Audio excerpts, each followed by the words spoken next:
Welcome in, welcome all. I hope everyone is doing well. I am Mel. Welcome.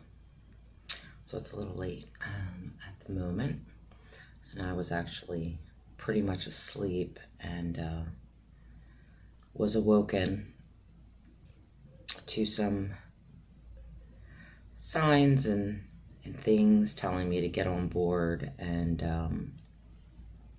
do some work. So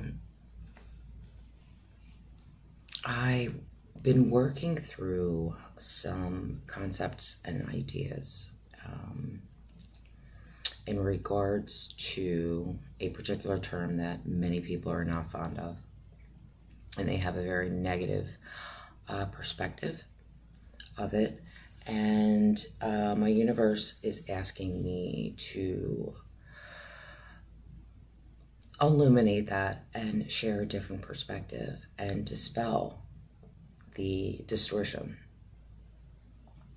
So, and that's shape-shifting. You hear a lot of people apply shape-shifting to reptilians. For me, that is not my perspective. That is not a truth in my reality. If we want to look at shape-shifting, it is an ancient practice amongst shamanistic cultures, Native American tribes. And it is part of the shaman's duty and skills to be able to project their consciousness. And many times it's applied to an animal spirit, their power animal. So for me, I will project into various forms in order to travel the spirit realms, other realms,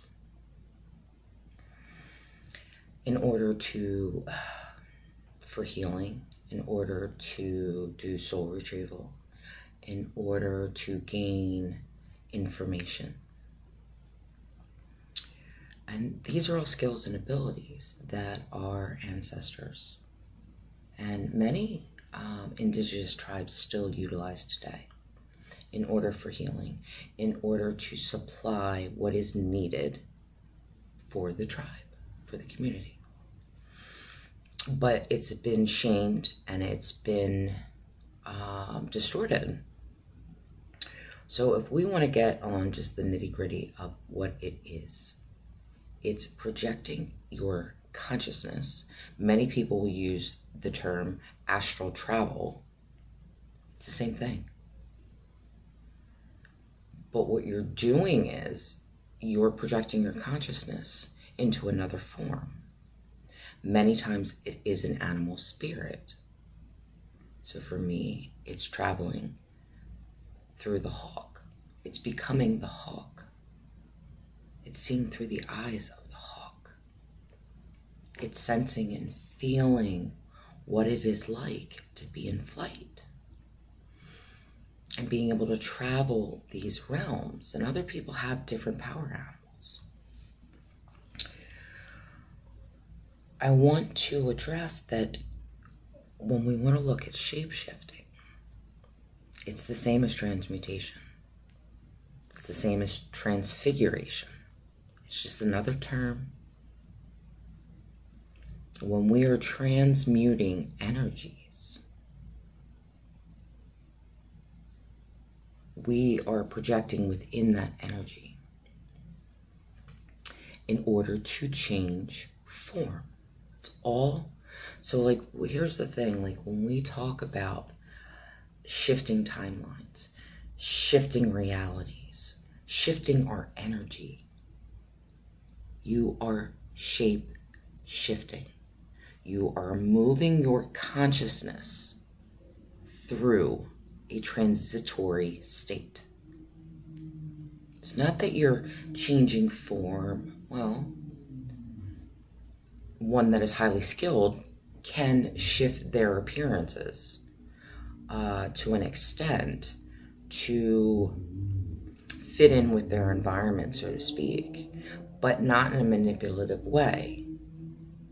It's to benefit themselves and others. So it's like when you're shifting through these things, you are shifting your consciousness from one state of being to another state of being.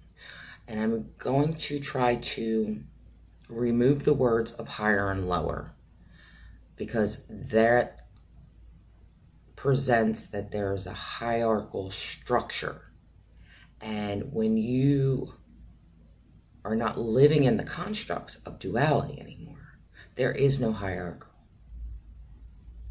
All is interconnected, whether it's up and down, or sideways, or past, or future, whatever it is, it's all inherently connected. It's beyond space and time. So, even if you want to look at the quantum level of this concept and this idea of projecting consciousness. So many people are aware of quantum entanglement. And that's basically having like two particles in different times at different spaces and distance.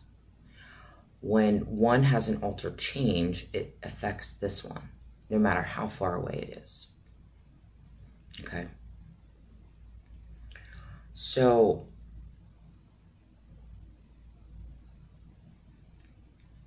what I'm trying to get at is we're limiting ourselves, again, because of wording, because of what we've been told, what we've been pressed upon, imprinted with these fears, these distortions, etc., etc., etc.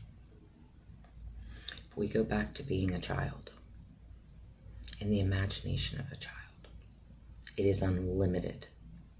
And they would imagine, or they do imagine, being an animal, and they act it out. They're shape-shifting. They're becoming in what they see, what they sense, what they feel. And there's nothing wrong with that. But as adults, we want to sit there and criticize and say, no, you're off your rocker, you're loony, da-da-da-da-da. The ability to take form, to take flight, to move beyond the constructs of time and space, all through consciousness. Currently, we're bound to a form. But are we really? And when you can tap in, and you hear of people like, we tap into various streams of consciousness.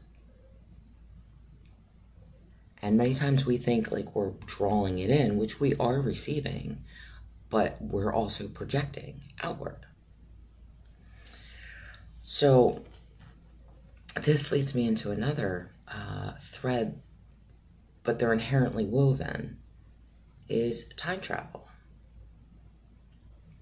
And the concept and idea of many of us are reliving memories of past lives, and we're working through and transmuting these energies. Okay? And I want to point out what you're doing now is helping the future generations. Many people think everything that I'm doing within this now is for this lifetime. It's not for just this lifetime. Everything that we transmute, that we break down, that we resolve any distortions and unbind ourselves from these shackles and these chains that have been inherited. And we free ourselves because we have the keys within. It's not outside of us. We can unlock every cage, every door, all from within our own consciousness and awareness. But you have to really know your own psyche and go within your own psyche to find those keys, to find those doors, and free yourself. Sorry, I'm trying to stay focused, but sometimes you just tap another stream and you start following it. So I want to go back to time travel. If you think about right now, in this moment, say I'm receiving information. Many people see it as their guides, their ancestors, directly from source, their higher self. And I want to present another perspective. All this information, all this guidance, when you're really tapped into yourself and your core essence of who you are and your soul, you are tapping into all these aspects that are you and future aspects, not just this life of future. I'm talking about generations from now. You're communicating with a future aspect of yourself. So I've had this experience, and this has been going on for, I don't know, over a year or so, and I'm still figuring out how it works. But I've been connecting to a future aspect of myself that hasn't been born yet, that's currently in the womb. It hasn't even differentiated yet. It hasn't gone through mitosis, okay, or meiosis. It's fascinating. And I want to point out the resources, the unlimited potential that we can tap into through our consciousness alone. So I'm presenting this to just throw that out to other people of the possibilities of where you can go and where you can travel. What forms you can go into, and then observe through that form's eyes. So when I connect with my future self that hasn't been born, that organism holds all of the DNA sequencing, pure potential. It holds all the memory through my bloodline. Not just saying human bloodline, but it holds all the memory.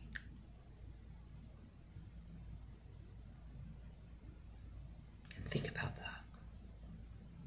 Think about that storehouse of resource that we can tap into and utilize. So by projecting, which I didn't realize intentionally I was, but apparently this is a gift, because it has, in my practice, is very shamanistic and animistic worldview. And I inherently see spirit in everything. And know that we're inherently connected.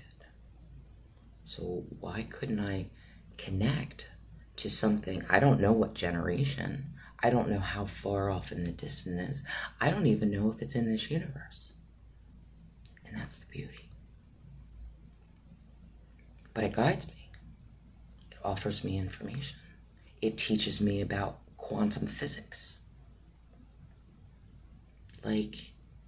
Because it holds all the DNA sequences and memory. Not just past and not just future. But I can access that all within a now moment. And that information, just by observing it, I can resolve any distortions. I can go in and deconstruct and then rebuild. Learn from what has happened, even things that haven't happened to me yet in this now moment, in this lifetime. I'm receiving that information from a future aspect of self. It sounds wild. It sounds pretty off the wall when I speak it out. But this has been my experience, and it's something I'm exploring more and more of.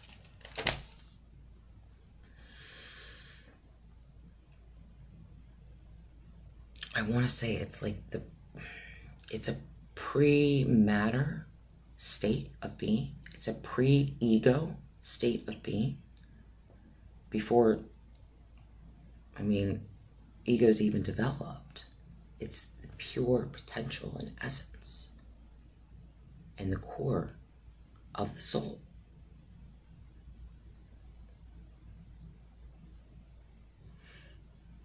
And I just find it fascinating.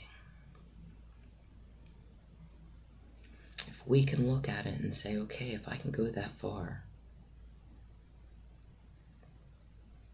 and receive these resources and information in order to rectify the past and ultimately change the future, or change both, because past, present, and future happen simultaneously.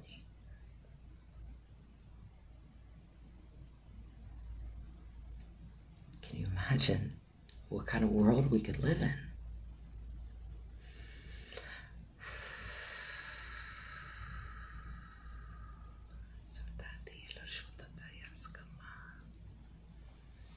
So that is my little,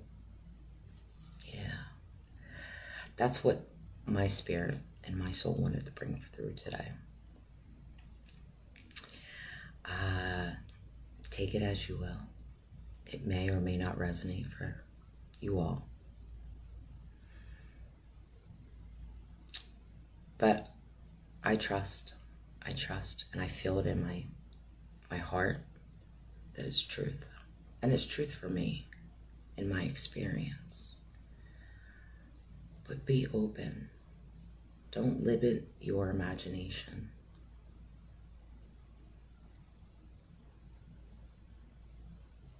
Listen to your inner guidance system, because it's guiding us places we never even could fathom. And it's a miracle, and it's a blessing in every moment.